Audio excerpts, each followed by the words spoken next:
Sorry. Yeah, no, you're good. Right there.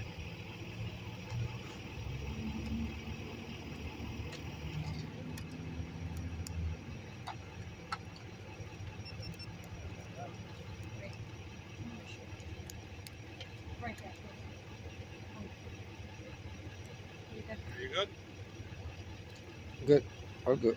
First question first. First name and last name. Scott Kosticin, Kosticin, Fire Chief for Hazle Township. Okay, tell us what's going on here today. So, shortly before 1 o'clock, I was up in the area doing an inspection and I noticed a large column of black smoke arising from the middle industrial park. Notified my station immediately of a possible fire up here. No sooner we got dispatched for a fire alarm at 533 Forest Road, the International Paper Building behind us.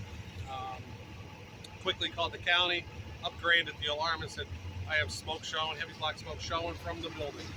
I was here within 2 minutes, dispatched a working structure fire on our local box alarm, which brought in Shepton, Oneida, Harwood Fire Company in Hazle Township, along with Medic 11, Lehigh Valley EMS.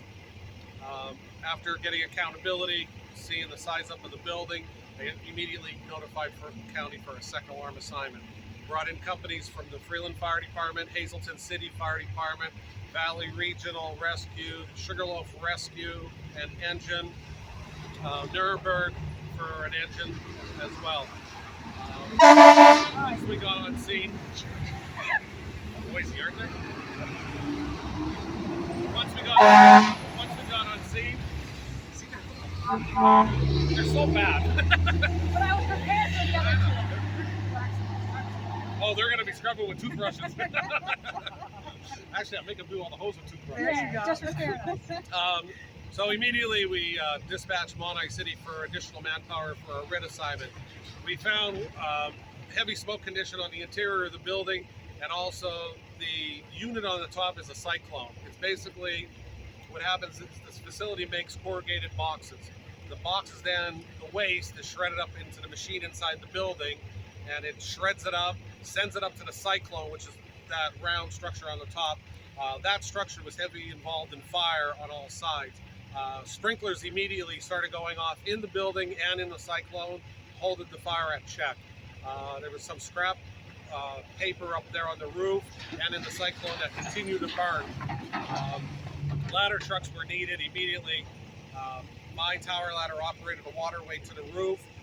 Freeland's ladder, McAdoo's ladder provided stairway access to the roof for the firefighters, and then Monarch City's tower came in and for grid assignment for the roof crews. We operated with several people on the roof, double crews up there and a single crew interior. Fire was knocked down rather quickly. However, opening up the silo and all the duct work to get the fire from in those areas took an extensive period of time. No injuries were reported on the scene as of right now. The building did evacuate within 2-3 minutes. There was additionally one person, he was a contractor working in the building, that was unaccounted for. When additional units started arriving, they realized his van was in the back and he was unaccounted for.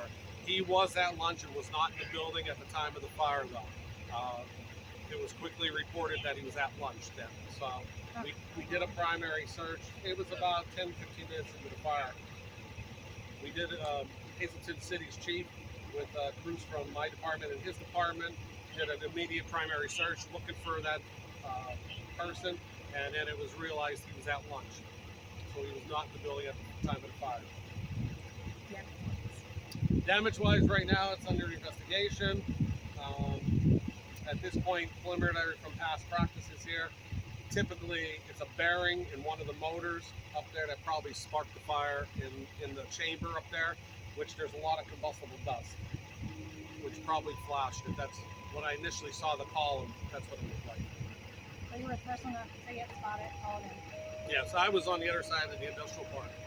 I was just leaving when I go, something's going on. That's a awful big column. Their day shift crew, they did send a majority of the process people home. Obviously their maintenance guys are right now, their maintenance guys secured the power to the building. So they're in the process of locking out, tagging out all utilities in the area of the fire so they could restore power to the rest of the building and get the ventilation system. Some smoke still exists in the building, but once they get their exhaust fans on, it'll quickly ventilate out. The sprinkler system, like I said, it operated one head up in the cyclone and then 2 heads in the interior of the building.